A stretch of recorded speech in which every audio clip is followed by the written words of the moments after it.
My parents tried to steal the house I earned for their golden firstborn, but exposing their fraud in court turned the tables and shattered their control. I, 38, male, grew up in a house where the dynamic was clear.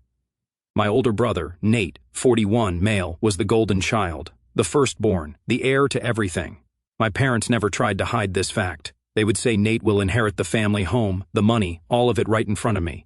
Their reasoning, he was born first. That is literally it.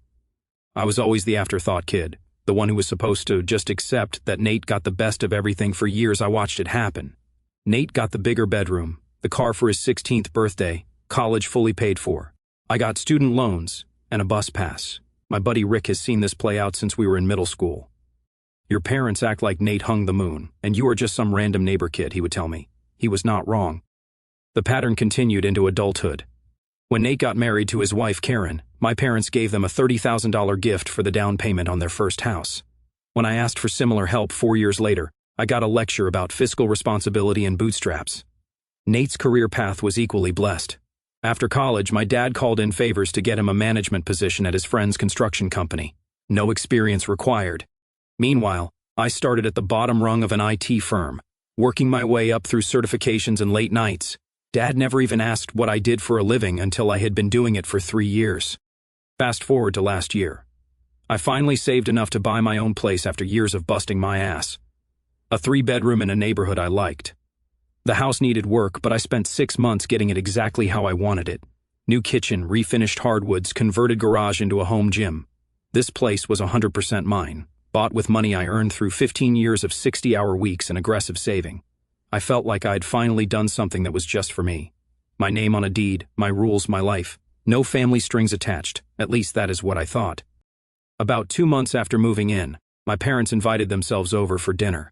Dad inspected everything like he was a building code inspector, making little comments about amateur work on my renovations. Mom kept asking if I was lonely in such a big house for just one person. After dinner, they sat me down with these serious expressions I remembered from childhood lectures.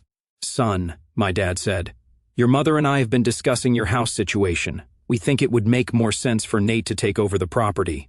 I just stared at him. "Excuse me?" Mom jumped in. "We are just trying to keep the family assets properly managed. Nate has children who need the space. You are single. It is the practical solution." "What the hell are you talking about?" "This is my house," I said. "I bought it with my money. There is no situation to discuss." Dad leaned forward using his intimidation pose that worked when I was 10, but not anymore. "We are not trying to take it from you. This is about family unity. Nate would of course let you stay here until you find a smaller place." Before I could respond, Nate walked in from the kitchen where he had apparently been listening the whole time. He had that smug look he has had since we were kids. "Do not take it personally, bro," he said. "It is just about what makes sense for the family. You do not really need all this space." I stood up. "This is my home. I am not signing anything over to you or anyone else. End of discussion." The temperature in the room dropped about 20 degrees. My parents exchanged that look they always share when I do not fall in line. They left shortly after. The evening clearly ruined for them. I spent that night pacing my house, half convinced I had hallucinated the entire conversation. What kind of family asks you to give up your house? What kind of brother thinks that is a reasonable request? The entitlement was so absurd.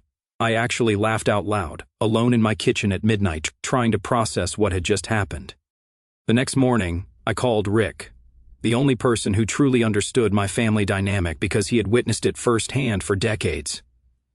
"Dude, I think my family has lost their minds," I told him, recounting the previous night's conversation. "Honestly, I am not even surprised," Rick said. "Your brother has always thought he was entitled to everything you have. Remember when he tried to take your first car?" I did remember. I had saved for 2 years working at a grocery store to buy a used car when I was 18. Nate had wrecked his second car, the one my parents bought him after he totaled the first, and suddenly started talking about how he needed mine for his job. My parents had actually backed him up. I only kept the car by threatening to drop out of college and move across the country. "Yeah, but this is different," I said. "This is my house. How could they possibly think I just handed over?" "Because you have never really stood up to them before," Rick pointed out.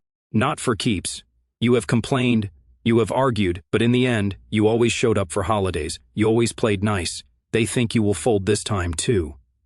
He was right. I'd spent decades swallowing my resentment for the sake of family peace. This time would be different.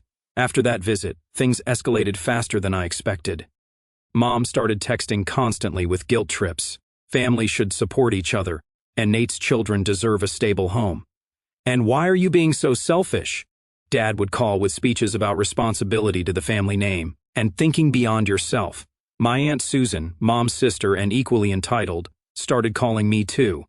Your cousin gave his starter home to his older brother when he got married. That is what family does, she lectured. I reminded her that her son was gifted a house by his grandfather, so it was not exactly the same situation. She hung up on me. Nate was the absolute worst. He started showing up unannounced with his wife Karen, who is the human equivalent of a "let me speak to your manager" haircut. They would walk through my house, pointing at things, discussing what they would change once it was theirs. This wall should come down, Karen would say, tapping on my living room wall. We need an open concept for entertaining.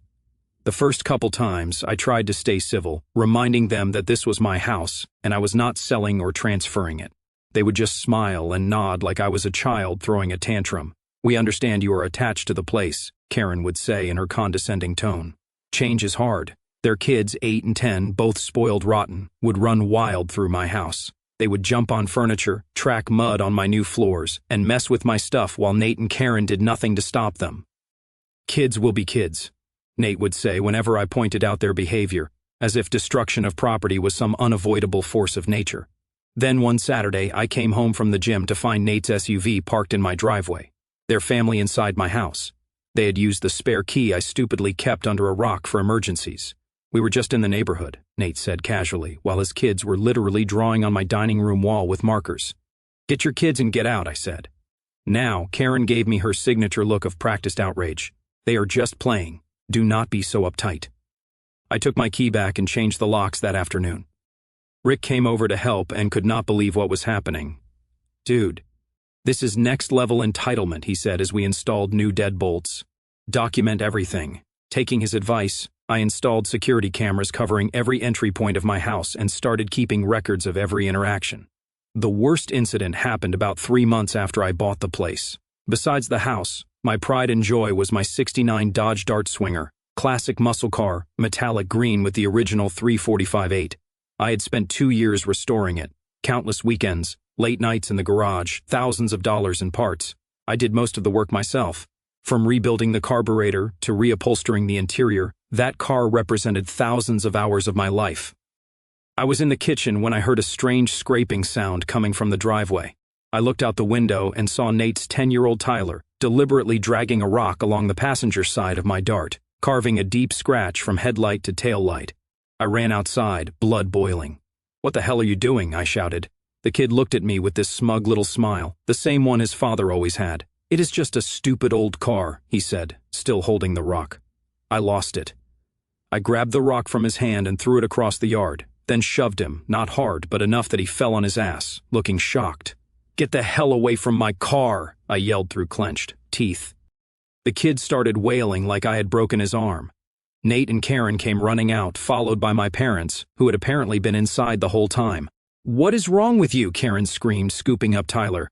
"He is just a child. Your child just caused $3,000 in damage to my car," I said, pointing to the deep gouge in the paint and metal. Nate stepped up, chest puffed out. "It is just a car. He did not mean anything by it." "Are you blind? He did it on purpose." My dad put his hand on my shoulder, that patronizing gesture he has always used. "Son, you need to calm down. Kids make mistakes. You cannot put your possessions above family." I shrugged his hand off. "That is exactly the problem with this family. Your golden child and his spawn can destroy whatever they want, and I am supposed to just take it." "He is 10 years old," my mother said, appalled. "You pushed a child to the ground." "I pushed a vandal who was destroying my property," I corrected her. "And where were you all when he was doing it? Sitting inside planning how to take my house?" Aunt Susan, who had apparently also been invited to this ambush, chimed in from the porch. "This is why you are not ready for responsibilities. You cannot even control your temper around children." The family closed ranks, all of them glaring at me like I was a criminal. Not one of them, not a single one, acknowledged what Tyler had done or offered to pay for repairs. Instead, they spent the next hour lecturing me about my anger issues and how materialistic I was. After they finally left, I stood in the driveway running my fingers along the scratch in my dart. 2 years of work damaged in seconds by a kid who knew exactly what he was doing. And somehow I was the bad guy. I did not let it slide, of course. The next morning I called Nate directly. I want $3,500 for the damage to my car. Professional restoration will cost at least that much. Nate laughed. You are kidding, right? It is a scratch. Buff it out. This is not a negotiation. Either you pay for the damage your kid caused, or I am filing a police report for vandalism and an insurance claim naming Tyler. He is a minor, you idiot. Nothing will happen. Actually, as his parent, you are legally responsible for damage he causes, and I have security footage of him doing it deliberately. There was a pause. I will give you $500. That is more than generous. $3,500 or I file the report today. Your call. He hung up.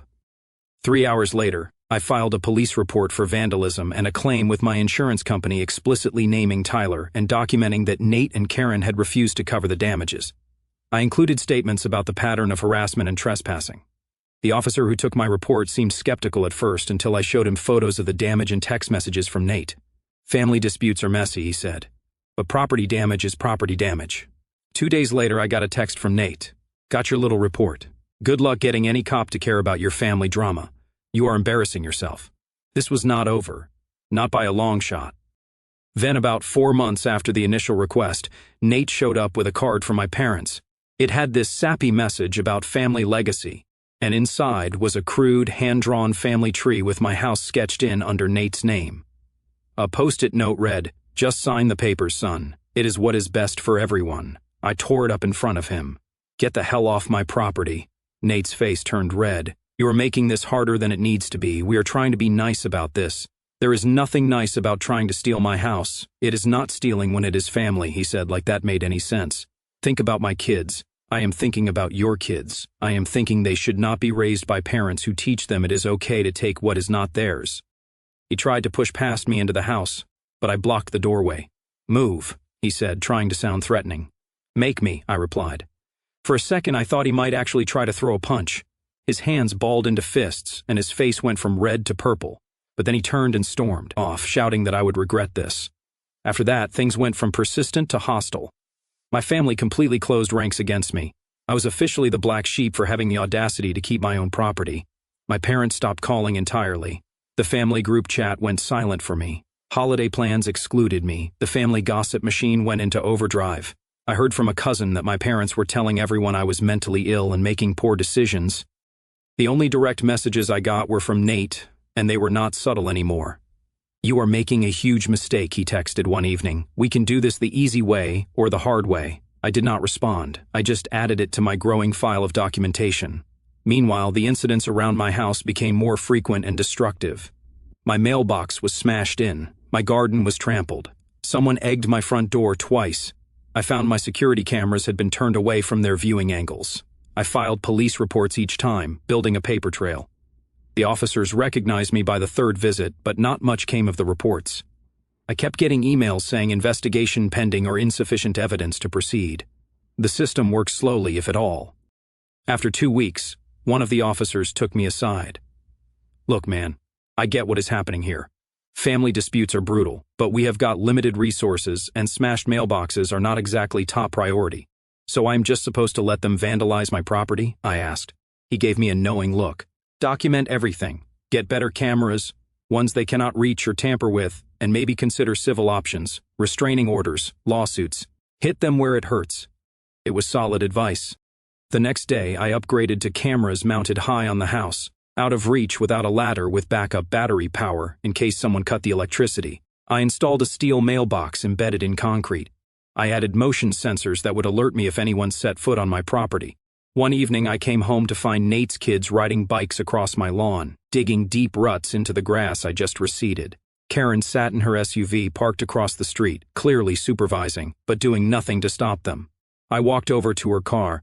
"Get your minions off my property now." She barely looked up from her phone. "They are just playing. It is not a big deal. It is a big deal. It is trespassing and you know it." She rolled her eyes. "God, you are so dramatic. This is why everyone thinks you are unstable." I took out my phone and started recording. "I'm asking you one more time to remove your children from my property." Something about the camera made her change her approach. She called the kids over with fake sweetness, then glared at me. "Nate is right about you. You are going to regret this." That night I called Rick. "I think I need to dig deeper into what is really going on," I told him. "This is not normal, even for my family." "My cousin works at the county records office," Rick said. "Let me see what I can find out about your parents' property." While waiting for Rick's intel, I decided to take a more proactive approach. I checked Nate's social media and noticed something interesting. For someone who acted like he was doing great, there were subtle signs of financial strain. The family vacation they had been planning for months suddenly disappeared from Karen's Instagram. Nate's business page had not been updated in weeks. Their older kid was suddenly at public school instead of the private one they bragged about. I also remembered that Nate had been weirdly vague about his construction business for the past couple of years. Whenever family asked how it was going, he would give generic answers about expansion plans and new projects on the horizon, but I had never actually seen any evidence of these projects. Something was not adding up. The level of desperation they were showing about getting my house seemed disproportionate. Nate had always been entitled, but this went beyond that. This felt like panic. 2 weeks later, I got a weird call from my bank. The mortgage department wanted to verify some information about a recent application that included my property. "I have not applied for anything," I told the woman on the phone. "We have a refinance application with your property listed as secondary collateral." "That is impossible," I said. "I have not refinanced anything." There was a pause. "The application was submitted by Thomas and Linda Harrison." My stomach dropped. "They do not own my house." "I do. That is what our verification process flagged." She said the documentation submitted does not match our records. I asked what documentation they had submitted. "I cannot share all the details, but it appears they tried to include your property as part of a family trust." Our verification process caught the discrepancy. After I hung up, I called Rick, who came over immediately with a folder of documents his cousin had pulled. What he found changed everything. The family estate, the legacy my parents kept talking about preserving, was mortgaged to the hilt, not just once, but 3 times over the past decade. Each refinance coincided with a cash injection into Nate's business ventures, all of which had failed quietly. Nate's construction company had folded 2 years ago. His real estate investment group dissolved after some lawsuit I never heard about. His sports bar closed within 8 months of opening. Each failure had been covered up by my parents taking more equity out of their home. "There is more," Rick said, pointing to recent documents. "They are 6 months behind on payments. The bank has started foreclosure proceedings." Suddenly it all made sense. They were not after my house because of some family tradition. They needed my property to bail them out of financial ruin they had created by bankrolling Nate's failures. As we dug deeper through county records and publicly available loan documents, we found something even worse. My parents had recently attempted to take out a new loan using falsified documents that claimed they owned my house as a secondary property. The bank's verification process had caught it, but they had tried. "Here is how they did it," Rick said, pointing to a notarized document. "They created a fake family trust dated 3 years ago, listing all family properties, including your address, even though you did not own it then. They backdated everything and forged what looks like your signature as a trustee. Then they tried to file a quitclaim deed, transferring their portion of your house to use as loan collateral. The fraud attempt was documented in black and white. They had used my address, my property details, but replaced my name with theirs on loan applications. And there was Karen's signature as a witness on several of the documents. She was not just a bystander. She was actively involved. I felt sick reading through the paperwork, not just at the betrayal, but at the sheer incompetence of it all. Did they really think banks would not verify property ownership? Did they think I would not notice if my house was suddenly part of their collateral? The desperation was obvious. Armed with this information, I contacted a lawyer specializing in real estate fraud. She met me at her office the following week, taking her time going through my 3-inch binder of evidence, photos, texts, emails, property records, loan documents, police reports. "This is actually pretty straightforward," she told me after reviewing everything. "They have attempted loan fraud, identity theft, and document forgery. We have multiple options." "What do you recommend?" I asked. She leaned back in her chair. "Well, the nuclear option would be to press criminal charges. They could face serious jail time for the forgery and fraud. The civil route would be a restraining order against all parties, followed by a lawsuit for damages and attempted theft of property." I nodded. And if I wanted to keep this somewhat contained, you could use this as leverage, threaten legal action unless they meet certain conditions, like leaving you and your property alone permanently. I thought about it. As angry as I was, the idea of my parents going to jail did not sit well with me. Not because they did not deserve it, but because it would cause a family explosion that would drag on for years. I wanted this over with, not prolonged. Let us prepare for all options, I told her. Draw up the paperwork for both criminal charges and a civil suit, but hold off on filing. I want to try one more approach first. The next time Nate showed up unannounced, my phone alerted me before he even reached the front door. I opened the door before he could try it. Trespassing again, Nate. Bold move, considering I already have a stack of police reports with your name on them. He tried to push past me. We need to talk. I blocked the doorway. No, we do not. Everything goes through my lawyer now. Lawyer, do not be ridiculous. This is family business. Cut this crap already. Family?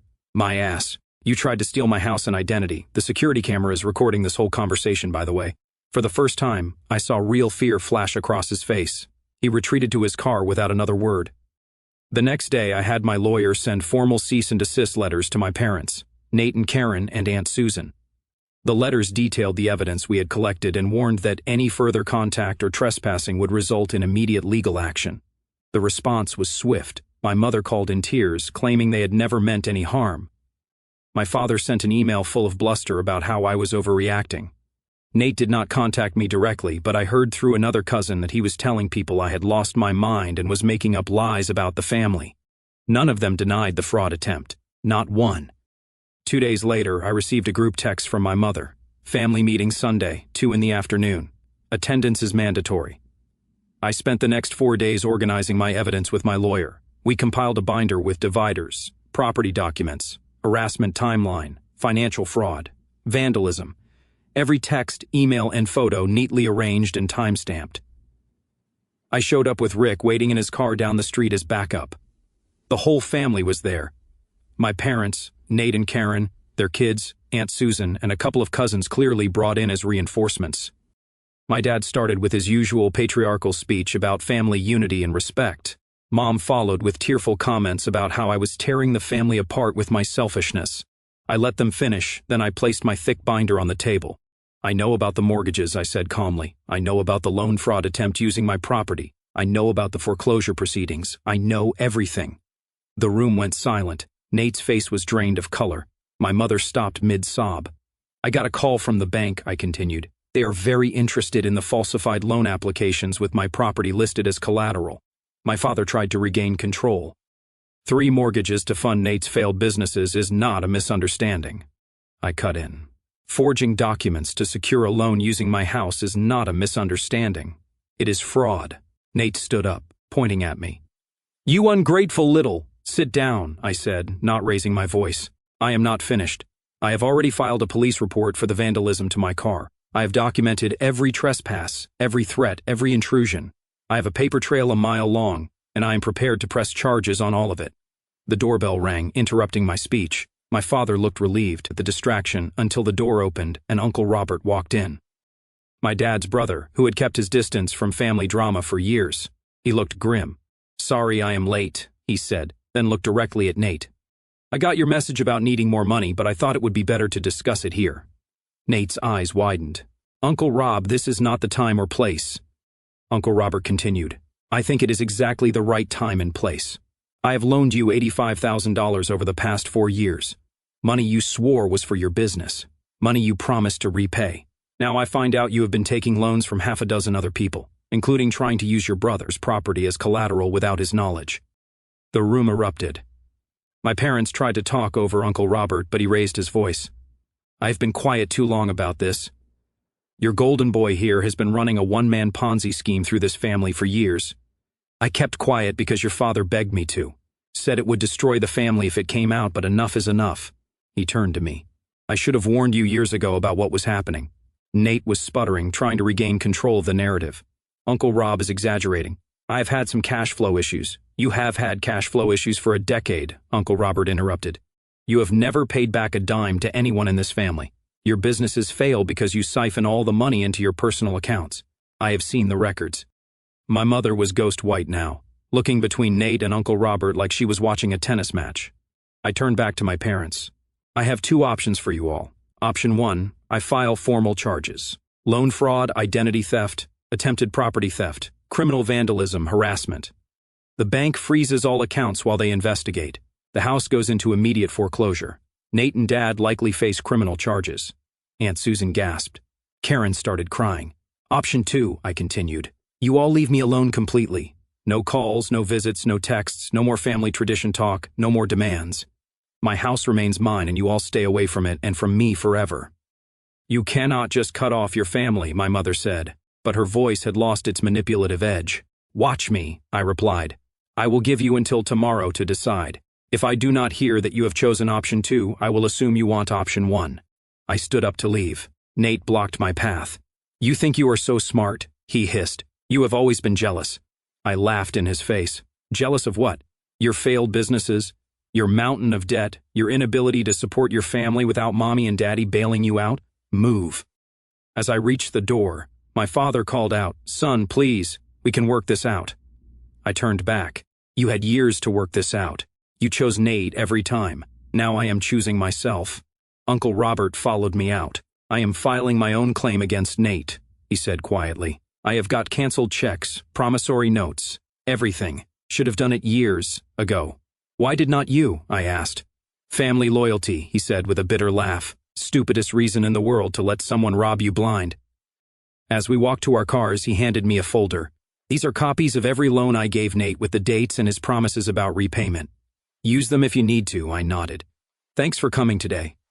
The next morning, I received a text from my mother. We choose option 2. Sure they did, but I chose option 1. I did not respond. Instead, I contacted my lawyer and had her start the process, filing documentation about the attempted fraud with the bank, a civil claim for damages to my car against Nate and Karen as parents, and a request for a restraining order against the immediate family. Are you sure you want to go through with all of this? My lawyer asked. They have agreed to your terms. They have agreed to things before, I told her. I am not taking any chances this time. File everything. After that, things went quiet for a while. I kept checking my mailbox for court dates or responses to the filings, but the legal system moves at its own pace. Weeks turned into months. Life went on. I doubled down on work, picking up extra projects and earning a reputation as the guy who could solve the problems no one else wanted to touch. The promotion I had been chasing for 2 years finally came through. Senior architect with a 20% salary bump and stock options. My boss cited my methodical approach to complex problems as the reason, if he only knew how much practice I had had. I also focused on my house, finishing all the renovations I had planned. New roof, updated plumbing, smart home features throughout. The place was becoming exactly what I had envisioned. 4 months after our confrontation, I got a plain manila envelope in the mail. Inside was a judgment for the car damage, $3,500 plus $800 in legal fees. Nate and Karen were ordered to pay, but the judgment did not come with an enforcement mechanism. Actually, collecting would be another battle. Around the same time, I heard through the family grapevine that Uncle Robert had won his case against Nate, an $85,000 judgment plus interest and legal fees. Nate had apparently tried to claim the money was a gift, but Uncle Robert's meticulous documentation proved otherwise. According to my cousin Dave, Nate had shown up to court unprepared, expecting the family connection to save him. It did not. I learned through the family grapevine that things were falling apart for them. Nate's latest business venture quietly closed its doors. No big bankruptcy announcement, just a for lease sign in the window. One day Karen lost her job at the real estate firm, not in some public firing, but through a vague LinkedIn update about seeking new opportunities. Word was that someone had mentioned the attempted fraud to her boss, and she was quietly let go to avoid any association with mortgage impropriety. My parents started dodging calls from family members they had borrowed money from. They stopped showing up at the country club. Their cars disappeared, replaced by much older models. The foreclosure proceeded without fanfare, just a listing on the county website, and later a realtor sign in their yard. The restraining order was granted after 2 rescheduled hearings and a stack of paperwork. When the official notice finally arrived, it felt anticlimactic, just a document stating they legally had to stay 500 feet away from me and my property. 6 months after the big confrontation, I got a voicemail from Nate. His voice was subdued, none of the usual bluster. Hey, it is me. I know you probably do not want to talk, but things are tight right now. We are staying with Karen's parents, but it is not going well. The kids are having a hard time. I was wondering if maybe we could work something out. I deleted it without responding. The bank formally charged my parents with attempted loan fraud. They avoided jail time, but received probation and hefty fines. Their reputations, which they had always been obsessed with maintaining, were in tatters. I ran into my mother at the grocery store 6 months later. She looked 10 years older, wearing clothes I did not recognize. Cheaper, worn. She started to approach me, then stopped, remembering the restraining order. "Son, we need help," she called across the aisle. "We have nowhere to go." I looked at her, and she seemed confused. "We are family." "Yeah," I said. "We are not." "But we have nowhere to go," she repeated. After making me fight for every scrap my entire life. After watching me work 3 jobs to put myself through college while you paid Nate's tuition. After trying to take the one thing I built for myself. "You expect me to bail you out now?" Her face hardened. "After everything we did for you?" I cut her off with a laugh. "Shut up. Do not you dare claim you did anything for me. You gave me nothing but suffering." "Wow. Did not know you became this heartless." She said goodbye, Mom. I watched her walk away. I felt nothing. My last interaction with Nate came about 9 months after everything went down. He showed up at my workplace, somehow having discovered where my office was located. Security called up to warn me that someone claiming to be my brother was in the lobby causing a scene.